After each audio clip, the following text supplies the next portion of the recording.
राधे राधे मेरे प्यारे भाइयों बहनों माताओं व बंधुओं, संस्कार की बातें चैनल में आपका स्वागत है।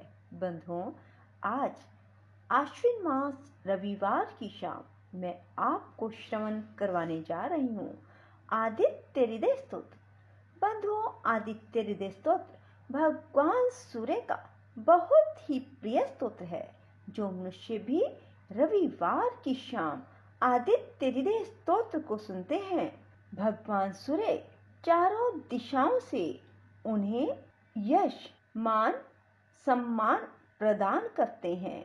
बंधुओं, उनका जीवन सदा के लिए सुखमय हो जाता है, जो रविवार की शाम को आदित्य हृदय स्तोत्र सुनते हैं। बंधुओं, पूर्ण विश्वास, सच्ची निष्ठा, प्रेम भाव के साथ ही आदित्य हृदय स्तोत्र को सुने और सुनने के बाद कमेंट बॉक्स में जय सूर्य भगवान जरूर लिखें। बंधुओं, यदि आपने हमारे YouTube चैनल संस्कार की बातें अब तक सब्सक्राइब नहीं किया तो जरूर करें और बेल आइकन दबाना ना भूलें। बोलो सूर्य भगवान की जय हो। श्री रामचंद्र जी युद्ध से थककर चिंता करते हुए रणभूमि में खड़े थे। इतने में रावण भी युद्ध के लिए उनके सामने उपस्थित हो गया। यह देख भगवान अगस्त मुनि, जो देवताओं के साथ युद्ध देखने के लिए आए थे, श्री राम के पास जाकर बोले, सबके हृदय में रमन करने वाले महाबाहो राम, यह सनातन गोपनीय स्तोत्र सुनो। बस इसके जप से तुम युद्ध में अपने समस्त शत्रुओं पर विजय पा सकोगे। इस गोपनीय स्तोत्र का नाम है आदित्य हृदय। यह परम पवित्र और संपूर्ण शत्रुओं का नाश करने वाला है। इसके जप से सदा विजय की प्राप्ति होती है। यह नित्य, अक्षय और परम कल्याण में स्तोत्र है। संपूर्ण मंगलों का भी मंगल है। इससे सब पापों का नाश हो जाता है। यह चिंता और शोक को मिटाने तथा आयु को बढ़ाने वाला उत्तम साधन है। भगवान सूर्य अपनी अनंत किरणों से सुशोभित हैं। ये नित्य उदय होने वाले देवता, असुरों से नमस्कृत, विवस्वान नाम से प्रसिद्ध, प्रभा का विस्तार करने वाले और संसार के स्वामी हैं। तुम इनका पूजन करो। संपूर्ण देवता इन्हीं के स्वरूप हैं। ये तेज की राशि तथा अपनी किरणों से जगत को सत्ता और स्फूर्ति प्रदान करने वाले हैं। ये ही अपनी रश्मियों का प्रसार करके देवता और असुरों सहित संपूर्ण लोकों का पालन करते हैं।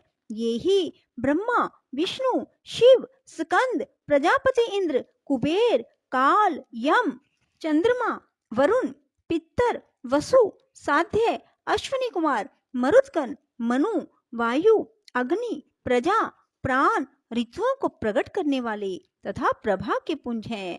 इन्हीं के नाम आदित्य, सविता, सूर्य, खग, पूषा, गभस्तिमान, सुवर्ण सदृश, भानु, हिरण्यरेता, दिवाकर, हरिदश्व, सहस्त्रर्ची, सपत्सप्ती, मरीचिमान, तिमिरोन्मथन, शंभु, तवष्टा, मार्तंडक, अंशुमान, हिरण्यगर्भ, शिशिर, तपन, अहस्कर, रवि, अग्निगर्भ, अदिति पुत्र, शंख, व्योमनाथ, तमोभेदी, ऋग, यजु और सामवेद के पारगामी, घन वृष्टि, अपामित्र, विंध्य विधि पलवंगम, आतपी, मंडली, मृत्यु, पिंगल, सर्वतापन, कवि, विश्य, महातेजस्वी, रक्त, सरभ भवोद्भव, नक्षत्र, ग्रह और तारों के स्वामी, विश्व भावन, तेजस्वियों में भी अति तेजस्वी तथा द्वादश आत्मा है।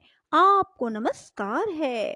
पूर्वगिरी, उद्याचल तथा पश्चिम गिरी अस्ताचल के रूप में आपको नमस्कार है।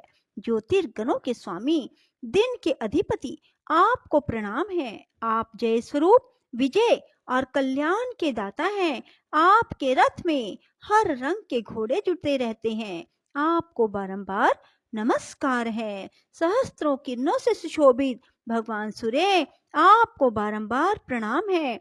आप अदिति के पुत्र होने के कारण आदित्य नाम से प्रसिद्ध हैं। आपको नमस्कार है। उग्र, वीर, और सारंग सूर्य देव को नमस्कार है।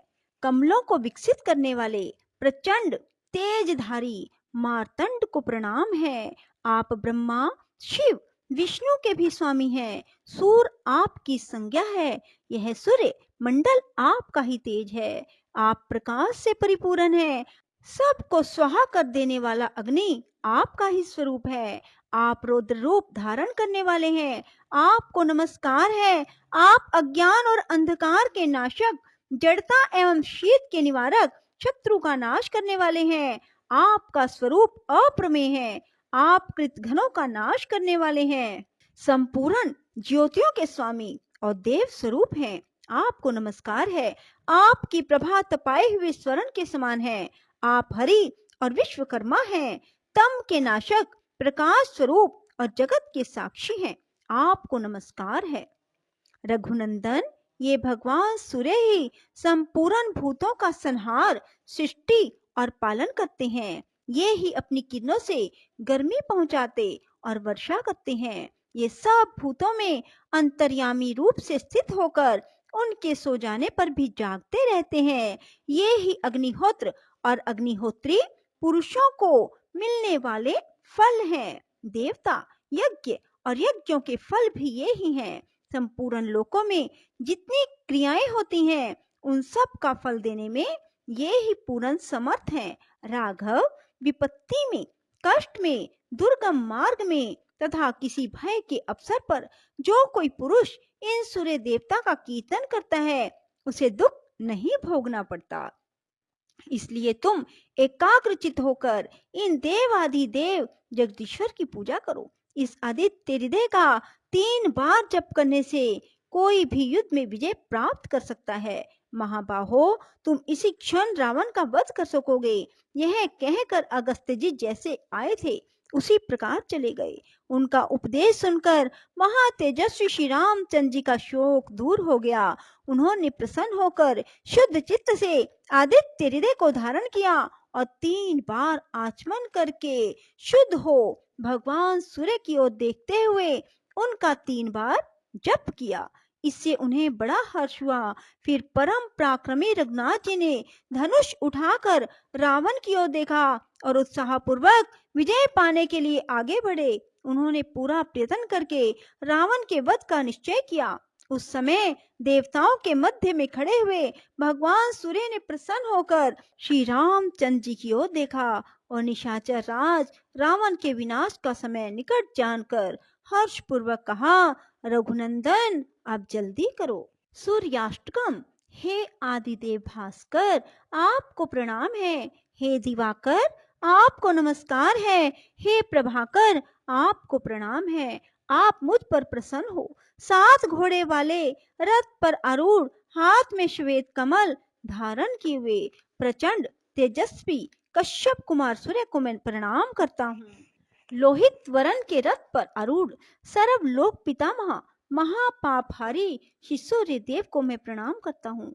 जो त्रिगुणमय ब्रह्मा, विष्णु और शिव स्वरूप है, उन महापापहारी महान वीर श्री सूर्य देव को मैं नमस्कार करता हूँ। जो बढ़े हुए तेज के पुंज और वायु और आकाश के स्वरूप है, उन समस्त लोकों के अधिपति भगवान सूर्य को मैं प्रणाम करता हूँ। जो बंदूक पुष्प के समान रक्त वरण है और हार और कुंडलों से विभूषित है, उन एक चक्रधारी श्री सूर्य देव को मैं प्रणाम करता हूँ।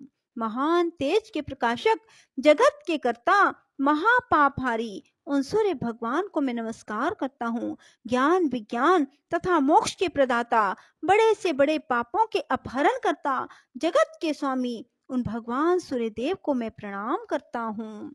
श्री सुरेश्वराज वशिष्ठ जी कहते हैं, राजन, एक समय की बात है, भगवान श्री कृष्ण के पुत्र साम गलित कुष्ठ से संतप्त एवं दुर्बल होकर सूर्य सहस्त्र नाम के पाठ द्वारा भगवान सूर्य की स्तुति कर रहे थे। उनका मन अत्यंत क्षुब्ध हो गया था। ऐसी स्थिति में उन्हें देखकर भुवन भास्कर ने स्वप्न में दर्शन किया और बोले, श्री सूर्य ने कहा, जाम्बवती नंदन साम, सुनो, विशाल भुजा से शोभा पाने वाले शाम, इन सहस्त्र नाम के पाठ में बड़ा श्रम है, अतः इसे तुम छोड़ दो। तुम कल्याण कारक स्वराज का पाठ करो। इस स्वराज में जितने गोपनीय, पवित्र और कल्याण कारक नाम है, उन सब का तुम्हारे सामने वर्णन करता हूँ। इसे सुनकर अपने हृदय में स्थान दो। ओम विकर्तन, विवस्वान, मार्तंड, भास्कर, रवि, लोक प्रकाशक, श्रीमान, लोक चक्षु, गहेश्वर, लोक साक्षी, त्रिलोकेश, कर्ता, हर्ता, तमिस्त्रहा, तपन, तापन, शुचि, सपत अश्ववाहन, घबस्ते हस्त, ब्रह्मा, सर्वदेव नमस्कृत। इन 21 नामों वाला यह स्वराज मुझे सदा प्रिय है। इस स्वराज के प्रभाव से शरीर निरोग रहता है, धन की वृद्धि होती है, उपासक यशस्वी बन जाता है। यह तीनों लोकों में सूर्य स्वराज से प्रसिद्ध है, इसकी बड़ी ख्याति है। महाबाहो, जो व्यक्ति प्रातःकाल और सायंकाल दोनों संध्याओं में नम्रता पूर्वक इस स्वराज को पढ़कर मेरी स्तुति करता है, उसके संपूर्ण संचित पाप समाप्त हो जाते हैं। यही नहीं, मेरे सामने स्थित होकर संध्या उपासन, मंत्र जप, मंत्र पूर्वक धूप, हवन, अधर्य और बलि प्रदान करने वाले के पाप नष्ट हो जाते हैं। इस स्वराज का पाठ करने वाले व्यक्ति के शरीर, मन और वाणी के द्वारा जितने पाप बन चुके हैं, वे सभी एक बार के पाठ से ही नष्ट हो जाते हैं। अन्न का दान करने के अवसर पर, स्नान काल में, प्रणाम एवं प्रदक्षिणा के समय, प्रत्येक अवसर पर इस पूजनीय महामंत्र का पाठ करना चाहिए। यह कल्याणकारी मंत्र संपूर्ण व्याधियों को दूर कर देता है। राजन, जगत प्रभु भगवान सूर्य ने कृष्ण कुमार शाम को इस प्रकार कहा। पुनः उनकी अनुमति लेकर वहीं अंतर्ध्यान हो गए। तब शाम ने भी इस स्वराज को पढ़कर भगवान सूर्य की स्तुति की। परिणाम स्वरूप वे परम पवित्र, निरोग, अत्यंत सुशोभित हो उस रोग से छुटकारा पा गए। बोलो सूर्य भगवान की जय हो। राधे राधे। जय श्री कृष्णा। बंधुओं, यदि आपको हमारी वीडियो पसंद आए तो इसे लाइक करें और शेयर भी जरूर करें। धन्यवाद।